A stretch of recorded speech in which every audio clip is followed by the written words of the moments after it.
Bonsoir à tous et à toutes, bienvenue dans l'univers des amis, bien évidemment. C'est l'univers 100% sang et or. On est très heureux de vous retrouver ce soir pour un nouvel épisode en direct live et en simultané, bien évidemment, sur YouTube, sur Twitter et également sur Facebook. Ça y est, ça commence à se connecter. Vous êtes de plus en plus nombreux, supporters et supportrices, à nous rejoindre chaque soir. 3 rendez-vous par semaine. Le lundi, c'est le débrief, bien évidemment. On va revenir sur ce gros match face à Saint-Etienne avec une ambiance extraordinaire. On va en parler avec toute la Dream Team des consultants. Alors, qui est avec nous ce soir? On va accueillir Monsieur Johan Lachor. Salut Yo. Salut Cyril, salut tout le monde, bienvenue. Sylvain Charlet de France Bleu Nord, il est là, fidèle au poste. Salut Sylvain. Salut les gars, salut la bande. On a Rémi Buzine. Salut Cyril, salut à tous. Et pour une fois, c'est moi. Voilà. Je ne suis pas dans la rue, c'est une première. Écoutez, voilà. Tu nous fais la visite. Ça s'est joué à 5 minutes. Oh, vu le bordel que c'est, je pense que c'est tendu. Rémi Buzine de Brut. Et alors attention, il fait sa rentrée des classes. Vous l'avez énormément. Alors, il va rentrer comme une star. Le mec, là pour l'instant, il est dans les coulisses, il est off, on le voit pas. Il est en train de se préparer, tel Johnny Hallyday qui se préparait pour monter sur scène. Regardez-le, hop, on va le prendre à l'image. Regardez, hop, ah bah il range sa canette. C'est Monsieur Franck Quedru. Salut Francky. Salut à tous. Ça va? Écoute, ça va, on est très heureux de te recevoir dans cette nouvelle formule de Lance Foot. Tu nous as manqué, mon Lolo. Ça va? Écoute, ouais, vous m'avez manqué aussi. Oui, je suis prêt, ça va. Oh là là. Bon, Lance Foot. Ça vient du fond du cœur, ça. Hein. Ouais, va falloir qu'il se réveille un petit peu, mon Francky. Vous nous avez manqué. Vous m'avez manqué. Vous nous avez manqué. Allez, il m'a présenté encore Johnny. Je fais la grosse voix, quoi. Okay. Allez, vous pouvez bien évidemment réagir à l'émission, supporters, vous balancez vos commentaires et on pourra donc les faire passer à l'antenne, comme par exemple, voilà, tiens, Thierry qui nous dit ne manquez que Franck pour tailler l'arbitre. Ah, est-ce qu'il va tailler l'arbitre? On le saura tout à l'heure, bien évidemment. On y va, les amis, on commence avec avant de démarrer le débrief, j'aimerais quand même qu'on se plonge dans ça.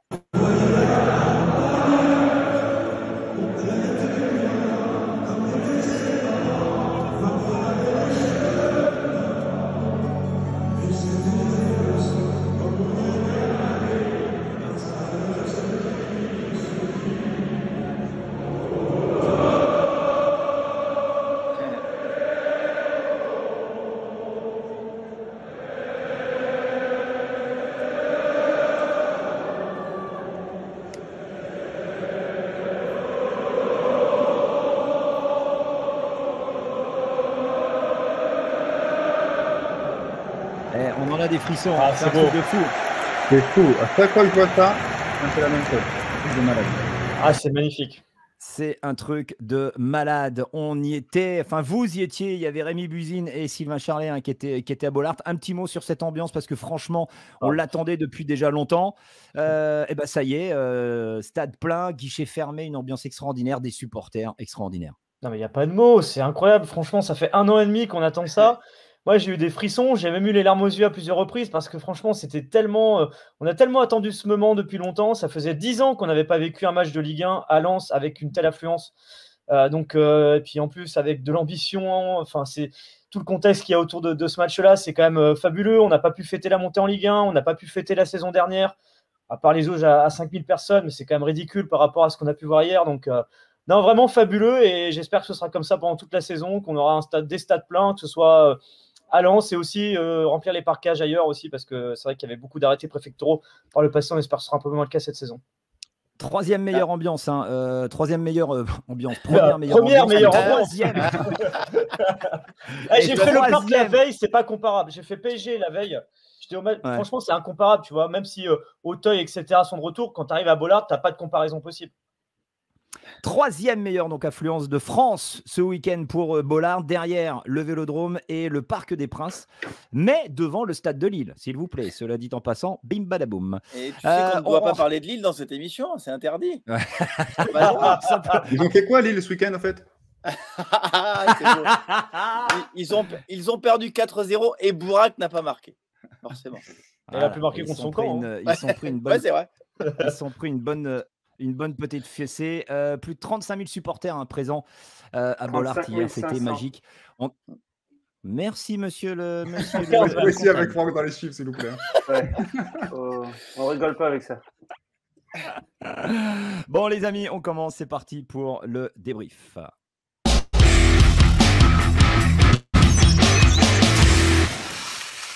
Bon, bah c'est parti. Donc, le débrief de ce match. On rentre dans le vif du sujet avec ce gros match face à Saint-Etienne. Match nul 2-2.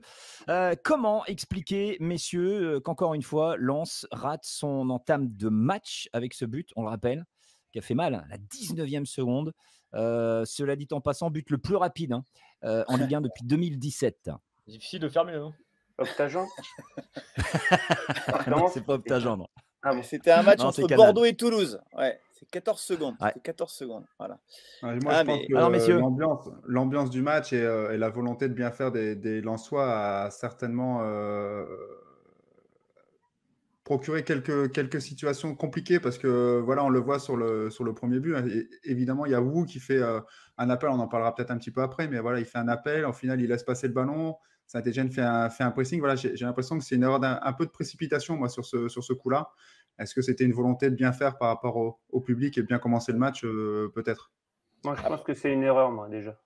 De bah jouer oui, les comme deux. ça, justement. Non, mais la touche et le contrôle. La touche, tu la joues le long de la ligne là-bas. Saint-Etienne, ils ont été clairs en jouant ce coup d'envoi, en mettant le ballon tout de suite en touche et pour aller presser haut tout de suite. Donc, et là, tu joues dans le pressing et c'est exactement ce qu'ils attendaient. Et là, bah, on était punis d'entrée. Mais dans l'après-match, Francaise en a parlé en disant oui, voilà, c'est un jeu de position qu'on n'aurait pas dû appliquer à ce moment-là. Et je me suis demandé, mais qu'est-ce qu'un jeu de position? Et donc, il m'a réexpliqué un peu l'idée. C'est que habituellement, vous avez sûrement vu déjà les matchs du Racing. En fait, sur une remise en jeu un peu plus haute selon Francaise, souvent l'axial des trois offre un leurre, c'est-à-dire qu'il monte pour que l'un des attaquants adverses le suive, pour offrir une opportunité, par exemple à Grady ou à Medina, de récupérer la balle. Et s'il n'est pas suivi par le central adverse, eh bien on peut donner ce ballon, notamment à Wu, qui va repartir dans l'axe. Là, il y a eu à la fois une mésentente. Je ne pense pas qu'il y a de la précipitation de la part de Klose, parce que j'ai pris le chrono. Entre le moment où il récupère le ballon, après que Khazri l'ait mis en touche, et qu'il le donne à Wu, il y a 10 secondes. Ouais. Donc, il a quand même. Non, mais c'est surtout sur Wu, moi je parle sur son comportement. C'est-à-dire qu'il fait l'appel pour demander le ballon, et au moment donné où il va pour le recevoir, il le laisse passer. Et là, c'est vrai qu'il est dans le pressing et c'est compliqué. Quoi. Mais, parce qu'après, la touche, elle n'est pas mauvaise. Elle n'est pas mauvaise, la touche. Il peut prendre le ballon, la remiser sur Klose, ça va. Je ne pense pas. En fait, je pense que Klose, entre le moment où il décide de mettre le ballon et il le donne, il y a, je ne sais pas, même pas une seconde, et où il fait son appel. Et donc, il lui met sur le côté. Oui, il ne peut pas la prendre tout de suite, je pense. Ça arrive trop vite sur lui, en fait. Après, il lui met une sacrée touche quand même. Ouais, elle est tendue. Tendue dans les pieds, c'est pas évident. Quoi. Et donc, là, en effet, où il fait cet appel-là pour respecter une des consignes stratégiques pour ressortir le ballon. Mais ce que dit Francaise, c'est que voilà, il va falloir qu'on se parle. C'est aussi de ma faute. C'est ce qu'il disait après le match. Il va falloir qu'on revoie ça. Parce qu'à cet endroit-là du match, il ne fallait pas pratiquer ce fameux jeu de position pour déstabiliser l'attaque adverse et pour relancer proprement le ballon. Donc, pour vous, c'est Wu qui est vraiment le… Les deux. Non, tous. Les deux, tous. Parce que Franck le dit, Klose, il ne doit pas jouer le ballon derrière, il doit jouer le long de la ligne. On est trop proche de la surface. Ouais.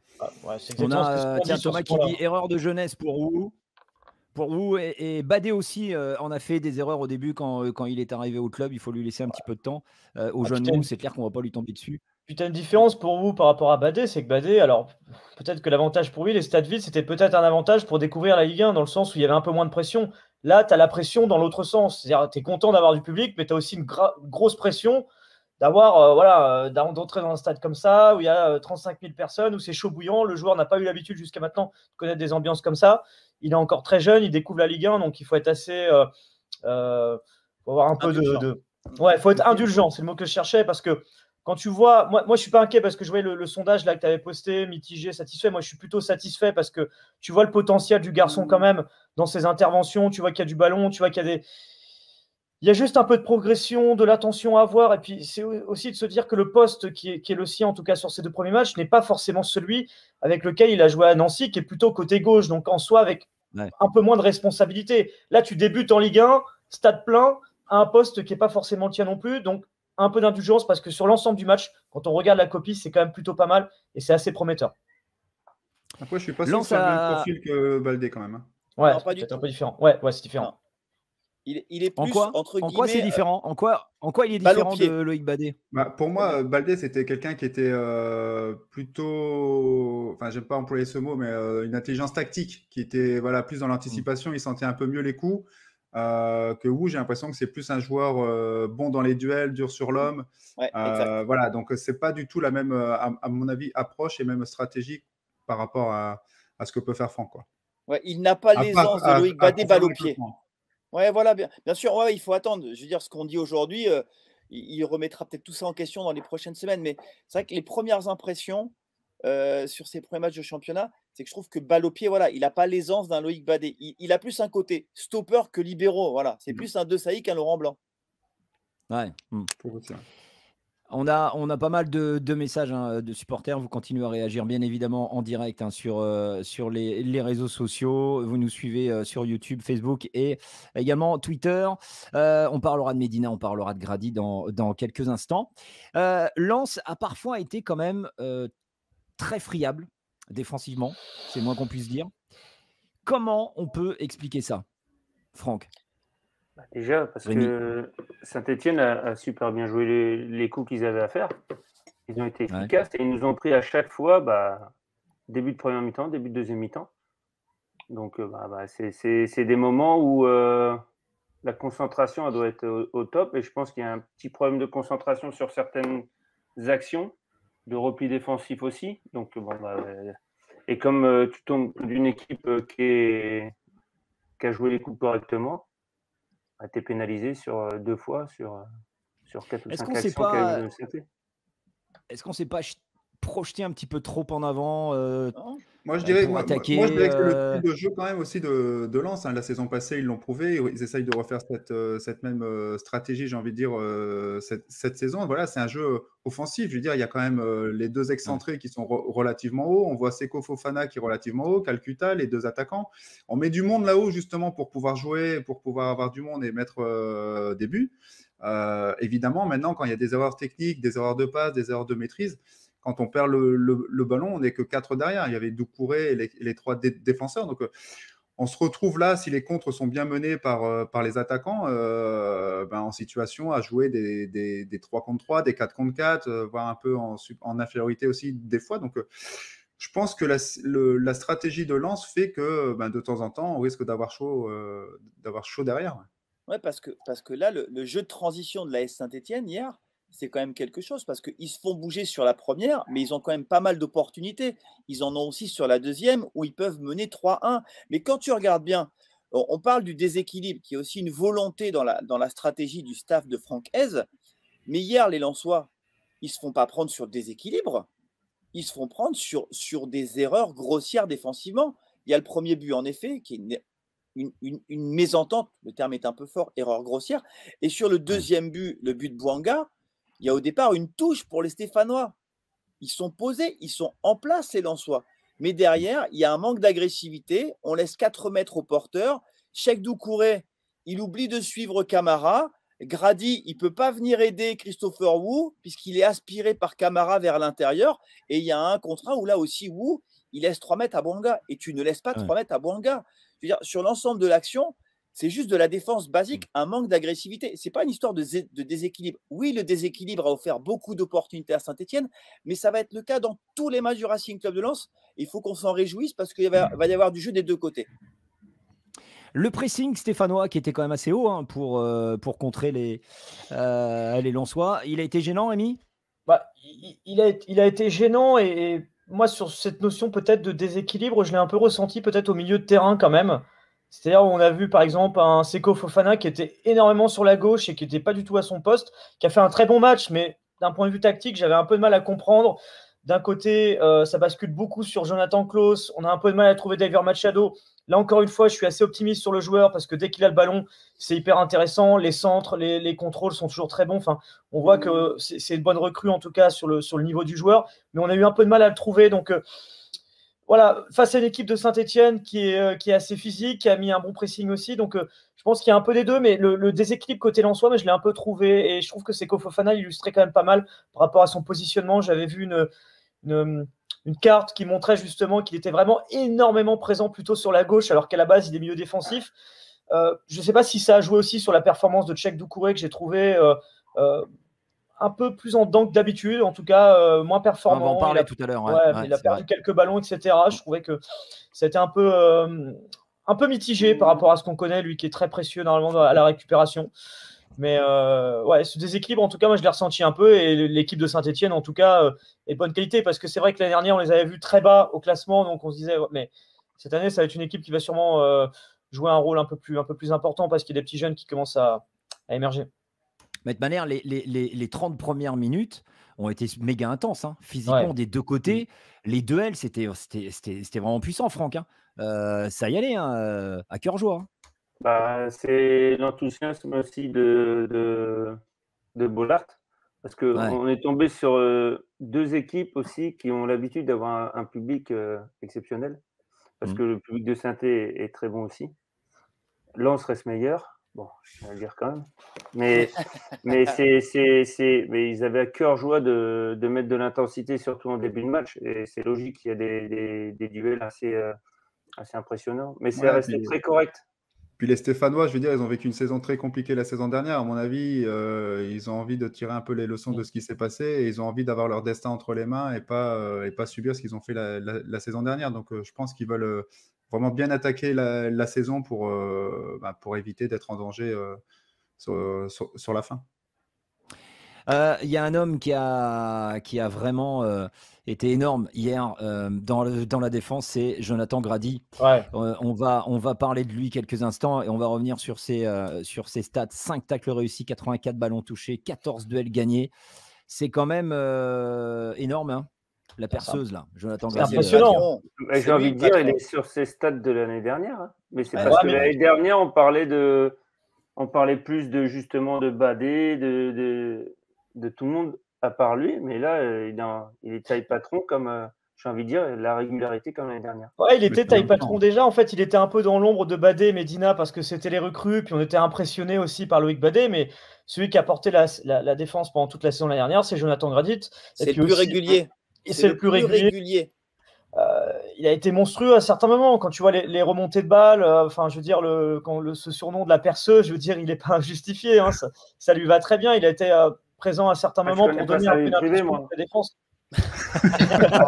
Oh là là là là. Oh là là. J'avais posé la question en début. À quel moment il va sortir un truc? Est-ce que Franck Queudru va nous balancer une petite punchline, un petit truc? Et ben voilà, c'est fait. Voilà. Merci Francky. Ça nous avait manqué. Non, mais après, tu as aussi une progression. Parce que, tu vois, à un moment donné, tu as une intervention très chaude dans la défense, je crois, en seconde mi-temps. Et c'est vrai que, par exemple, l'un des points faibles de Jonathan la saison dernière, c'était parfois sur les interventions en 1 contre 1 dans la défense, où il y avait quelques pénaltys qui avaient pu être provoqués de sa part. Tu vois, la progression, c'est notamment ce tacle, je pense que ça doit être à peu près à l'heure de jeu, 70e minute, très propre, qui annule une action de Saint-Etienne qui était extrêmement dangereuse. Donc, on peut le saluer. Je pense qu'il va être extrêmement précieux cette saison, et c'est super qu'il ait prolongé à Lens d'ailleurs. On a vu un commentaire aussi de dire que c'était le joueur le plus utilisé du système de Franck l'année dernière. Mais ça ne m'étonne pas en fait, parce que déjà il est bon à ses matchs, mais en plus il fait, je pense, les choses sérieusement pour s'entretenir. On parle du travail invisible, je pense qu'il doit être pas mal en dehors du terrain, et justement pour pouvoir être performant. Et puis je pense que le système lui convient parfaitement en plus. Hein. Je veux dire, il a vraiment les qualités pour. Je veux dire, c'est lui à chaque fois qui vient balle au pied pour relancer, pour percuter un petit peu, pour fixer. D'ailleurs, je crois que c'est même lui qui dédouble sur le centre de Klos, je crois, en première mi-temps. C'est lui qui est derrière Klos. C'est lui qui passe derrière. Vraiment une activité quand même assez importante pour un défenseur central, quoi. Mais quand tu parlais du travail invisible, Franck, la saison dernière, il intervenait toutes les semaines sur France Bleu Nord pour raconter un petit peu son quotidien. Et je sais qu'il nous avait parlé d'une révélation en quelque sorte pour lui, notamment avec le staff technique, et notamment toute l'équipe de prépa physique autour de l'ancien patron de la prépa à Reims qui est arrivé la saison dernière à Lens. Et il disait en fait qu'il a appris à aimer notamment les séances de muscu parce qu'avant, il y allait à reculons. Et là, il y a eu un vrai travail de fond qui a été effectué au sein du staff et notamment avec les joueurs et avec Jonathan Grady. Et Jonathan racontait que il trouvait cette vraie plus-value là-dedans. Après, ils disent que c'est de la muscu, mais en fait, je pense qu'ils font plus de prévention. Oui. Renforcement, c'est pas vraiment de la muscu, c'est de la prévention blessure, c'est des T'as choses raison. comme ça. Ouais. Et donc, oui, et ça l'aide à fond, quoi. Et il y a un travail qui est très ciblé, c'est-à-dire qu'il y a vraiment une cellule très, très importante où vraiment on personnalise la préparation du joueur. C'est-à-dire que ce n'est pas simplement tu vas en salle de muscu, tu vas faire du renforcement. Non, c'est toi aujourd'hui, tu vas faire ça. On a un ami. Toi, tu vas faire ça. Parce que je crois qu'il est enfermé quelque part, si on pouvait avoir des informations. Comment il s'appelle? C'est Hercule, c'est ça? Hercule. Et tout à l'heure, et tu sais que tout à l'heure, on nous a demandé en début d'émission, il y avait des messages. Elle est où la mascotte de Lens Foot? Francky, présente-la nous pour ce début de saison. Pas de problème. Là, va le chercher, vas-y. Va le chercher. Pas de problème. En attendant, nous, on continue le débrief. On va passer juste un petit mot sur Machado. Qu'est-ce que vous en avez pensé, Machado, sur ce match, Sylvain? Je trouve que ça monte en puissance. Alors, c'est pas encore close. Peut-être que ce sera jamais close et tout. Mais je trouve qu'il est en train de trouver tout doucement sa place dans l'effectif. Il trouve ses marques. Donc, je pense qu'il faut lui laisser encore du temps. Voilà, on a encore besoin de le voir débouler dans le couloir, centré comme on attend de lui dans les prochaines semaines. Mais je trouve que c'est déjà pas mal dans le dispositif lensois. Il est quasiment déjà un incontournable, même si je pense que Boura peut faire aussi du bon travail en relais. Et je n'oublie pas Aïdara. Ouais. Et c'est pas mal. Quelle star. Hercule, il a des qualités individuelles quand même de fou. Hein. Athlétique de très dingue. Explosif. C'est course. Ah ouais, très explosif et tout. Après, voilà, je pense qu'il faut qu'il se fasse au système et à ce que souhaite Franck par rapport à lui. Mais je pense que ça peut être hyper intéressant dans quelques temps. Ouais. Puis tu as la comparaison avec Jonathan Clauss, c'est ça aussi qui est un déséquilibre. C'est que Jonathan Clauss est là depuis 1 an. C'est le meilleur joueur à son poste de Ligue 1 la saison dernière. Il est en train de confirmer en ce début de saison. Donc, obligatoirement, tu vois que même si Machado fait une bonne prestation, ça a tendance à jouer un peu plus de son côté. Mais moi, à chaque fois que je l'ai vu balle au pied, ses contrôles, ses centres, c'était hyper précieux, hyper intéressant. Donc, il faut juste qu'ils arrivent à le trouver un peu plus. Mais je crois qu'il se passe quelque chose d'intéressant là. Ouais. Merci beaucoup, je t'interromps. À mon avis, j'ai rien loupé intéressant. Mais... Breaking news. Il est là. Hercule. Bravo. Bonjour Hercule. Voilà, la mascotte de Lens Foot. Je crois qu'il n'a pas envie de parler. Hein. Il n'ose pas regarder la caméra, regarde. Il est timide. Non, il est timide. C'est normal, c'est sa première fois. Non, deuxième fois. Et tu sais, il sourit. Il n'avait pas parlé la première fois. Il sourit autant que Franck. Regarde-le. C'est le fier.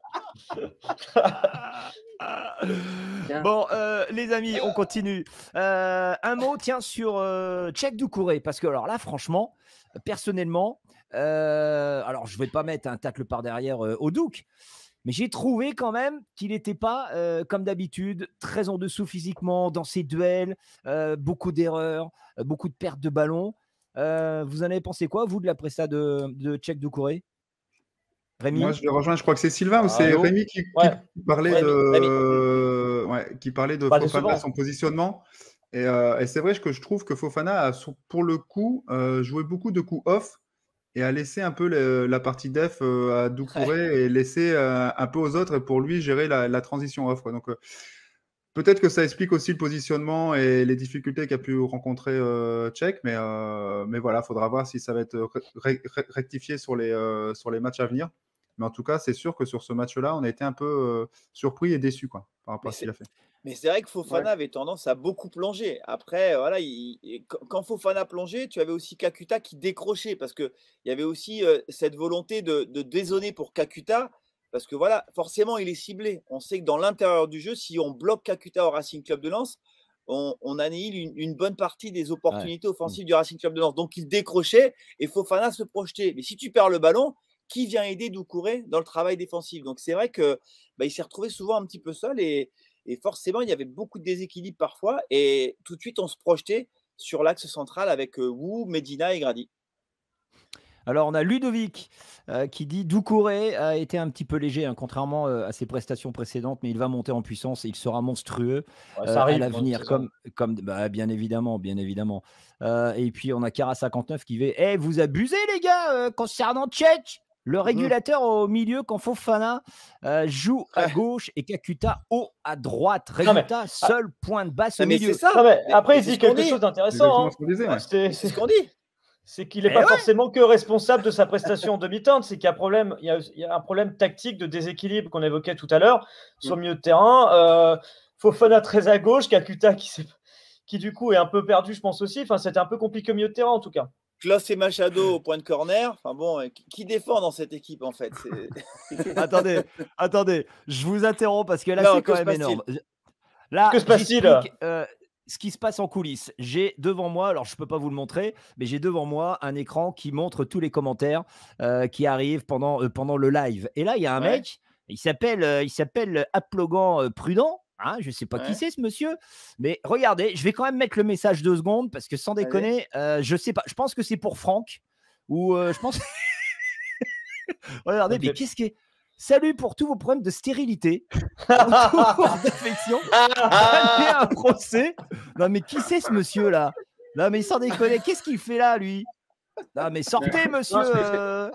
Je pense que c'était un message pour la perceuse. C'est un marabout. Non mais sans déconner.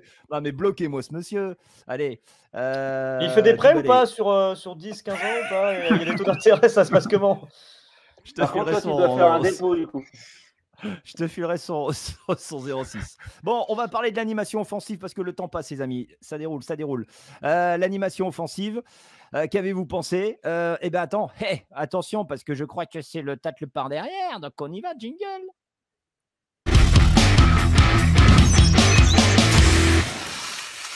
Et c'est un tacle par derrière de monsieur Sylvain Charlet. Eh oui, trop de déchets. Manque de justesse de la part des attaquants lensois. Quand il y a eu de la justesse, quand il y a eu de la précision technique, et ben Klos a trouvé la tête de Ganago. C'est vrai que ça a été frustrant. Il y a eu énormément d'opportunités. Alors je pense qu'il voulait faire bien parce qu'il y avait le public et tout. Mais le nombre de fois sur l'avant-dernière passe, la dernière passe ou le geste décisif, les Lensois se sont ratés. Bon, après, je dis ça, s'ils avaient été parfaits, c'était le Barça. Mais voilà, il a manqué cette justesse et cette précision. Alors voilà, ce n'est que le début de la saison. On a vu que c'était déjà très, très bien rodé. Mais avec cette justesse-là, pour moi, à la mi-temps, même ballotté défensivement, le Racing aurait dû mener. Voilà, c'était un peu agaçant, mais circonstances atténuantes, c'est le début de saison. Je pense que ça va se mettre en place. Il y a plein de bonnes volontés, mais le jeu va très, très vite et parfois, on manque de maîtrise avec cette vitesse. Ouais, et puis tu as une statistique qui est quand même assez importante, c'est que tu te rends compte que tu es à 22 tirs hier, dont seulement 7 cadrés. Donc je pense que ça montre quand même quelque chose que... Et même à Rennes, tu avais un peu ce même constat-là aussi, 10 tirs, 2 cadrés. Donc c'était pas terrible. Enfin, je veux dire, en soi, tu as quand même une certaine forme de déception sur le plan offensif, où moi je pense que le recrutement d'un numéro 9 semble quand même hyper important pour la suite de la saison. C'est-à-dire qu'aujourd'hui, je me souviens de l'émission qu'on faisait en fin de saison dernière, on parlait des objectifs pour la saison prochaine du Racing. Je pense qu'aujourd'hui, de ce qu'on voit là, on peut plutôt être confiant pour se dire que le maintien, ça devrait le faire si on garde cette équipe, cette constance, Rémi, etc. Mais si on veut aller plus haut, comment? Il faut un autre profil aussi. Ouais. Il faut un attaquant de profondeur. C'est ça. Il faudrait un profil différent. Après, il y a le point d'interrogation par rapport à Wesley Saïd. Aujourd'hui, on n'en sait absolument rien. Ça se trouve, ce sera une révélation dans 3 mois et il nous plantera 10 buts et on sera tous contents. Mais c'est vrai qu'aujourd'hui, c'est une grosse incertitude quand même. C'est une très grosse incertitude. Tu ne sais même pas s'il va revenir en match officiel avant même d'espérer qu'il marque des buts. Il reviendra, il va revenir. Là, il a un petit souci d'adducteur parce qu'il a longtemps été blessé au genou. Voilà. Je pense que la visite médicale de l'été a dû quand même les rassurer sur l'état du genou. Je pense il faut être patient, comme il fallait être patient la saison dernière avec Fofana. Alors après, je te rejoins Rémi, Wesley Saïd, il part de plus loin. Après, ce qui est intéressant, moi je le voyais comme un joueur de couloir, mais dans l'esprit de Francaise et dans l'esprit du staff technique, c'est un joueur qui pourra s'intégrer dans l'attaque à 2. Donc voilà, ce sera une option supplémentaire, mais à voir quand il sera disponible. Et pour l'instant, je pense qu'il faut qu'on reste très prudent sur ce sujet-là. Tu as perdu Kalimundo, pour l'instant, tu ne l'as pas remplacé. Oui, mais tu as une fin de mercato et tu auras peut-être une opportunité d'ici la fin de mercato. Moi, je l'espère fortement. L'année dernière, l'opportunité Kalimundo, elle est arrivée mi-septembre. Donc, ça veut dire que tout est possible. Et espérons que le problème, parce que on a compris un peu que dans l'esprit des dirigeants, l'idée de recruter un neuf au départ, c'était une certitude. Qu'après, il y a le mercato, qu'on a aussi investi sur d'autres postes. Et puis, il y a aussi un commentaire qui en parlait à l'instant. Il y a une situation financière. Joseph Ougourlian l'a rappelé dans la Voix des Sports aujourd'hui. Il y a une situation financière qui est compliquée. Les stades qui ont été vides pendant un an, les droits TV qui ont été divisés par 3 par rapport à ce que ça devait être. Donc, c'est un peu compliqué, quoi. Mais s'il y a une opportunité peut-être en prêt d'un joueur qui espère avoir du temps de jeu et qui n'en a pas, et je pense peut-être au même joueur que l'année dernière, c'est-à-dire Arnaud Kalimundo. C'est-à-dire que pour moi, ce joueur-là, aujourd'hui, il est dans l'idée de s'imposer au PSG. Mais regardez, contre Strasbourg, il a joué 5 minutes, alors que Neymar et Messi n'étaient pas là, et Di Maria, je crois aussi. Donc, quand tout le monde sera là, je veux dire, il aura des miettes et à peine, quoi. Donc, c'est peut-être un joueur qui, en fin de mercato, se rendra compte, comme d'autres, qu'ils n'auront pas le temps de jeu espéré dans leur club et qui pourront. Et ouais, voilà. Et puis, ça coûte moins cher aussi, du coup. On a Kakuta Lançois qui dit « C'est tout à fait vrai ce que dit le monsieur tout en haut à droite. Désolé, je ne le connais pas. Pouvez-vous me dire son nom? Et j'adore ce café Ganago. » Bon, alors, c'est Sylvain Charlet. Si tu veux dîner avec lui ou écoute, tu nous envoies un message en privé et puis on te filera son number, il n'y a pas de souci. Tu t'occupes de mon agenda, toi. Ouais. Ah, bien évidemment. Kakuta Lançois. Il fait beaucoup plus jeune en vrai. Ouais, exact. Là, j'en ai 53, mais en vrai, quand tu me crois, j'en ai 22. C'est vrai. Ils lui ont même demandé sa carte d'identité à l'entrée du stade. Il pensait qu'il était mineur. Ouais. Pascal écrit « Le président ne fera plus de folie cette saison, donc à moins peut-être un prêt, mais à mon avis, le chéquier pas besoin de folie, pour la fin du mercato. » Après, tu peux trouver des joueurs avec des bons. Qu'est-ce qu'il dit, Francky? Tu peux encore aussi perdre. Ils ont recruté intelligemment jusque-là, sans pour autant mettre des gros sous. Donc, tu peux encore aussi perdre un joueur pendant le mercato. Aussi, non mais. N'oubliez pas ça. Voilà. Après, il faut avoir confiance dans la cellule de recrutement pour se dire que si on se fait attaquer sur un joueur, il y aura une bonne solution de rechange. Mais c'est vrai que si tu perds Klose ou Doucouré ou Fofana, t'as plus à perdre qu'à gagner. Ils ont les plans A, B et C pour les remplacer. Normalement. On va passer au café crème. Ah bah oui, le café crème des supporters. Qui a été élu homme du match? On n'en a pas parlé exprès, bien évidemment, depuis tout à l'heure. Eh bien, le café crème du match, je vous le donne en mille, c'est bien évidemment Seko Fofana. Comme il a été large. Ouais, c'est ça. Ouais, je pense qu'il va être encore une fois de plus number one à la fin de la saison. Il aura le café crème d'or. Un mot sur Seko Fofana, les amis. Encore une prestation gigantesque de notre Fofana. Il est au-dessus, hein. Clairement, c'est magnifique d'avoir un joueur comme Seko Fofana au Racing Club de Lens. C'est une chance de l'avoir. Voilà. Je veux dire, cette année, il a pu faire la préparation, donc il est au top. L'année dernière, on a mis 4-5 mois avant de voir son vrai niveau à cause de ses blessures et le temps qu'il revienne. Là, voilà, franchement, c'est super intéressant. Puis tu as l'impression qu'il est aussi en train de franchir un cap sur le plan offensif. Il y aura aussi plus de réalisme. L'année dernière, on parlait du déchet précédemment sur le plan offensif, mais je trouve qu'il est en train de franchir un cap de ce côté-là.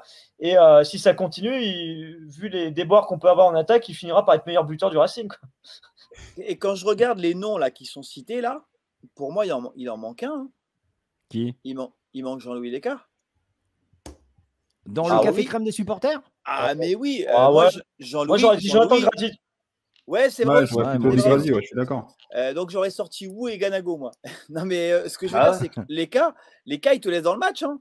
Il a 2 parades énormes à 2-1. Il sort une frappe de Youssouf là, qui file sous la barre transversale.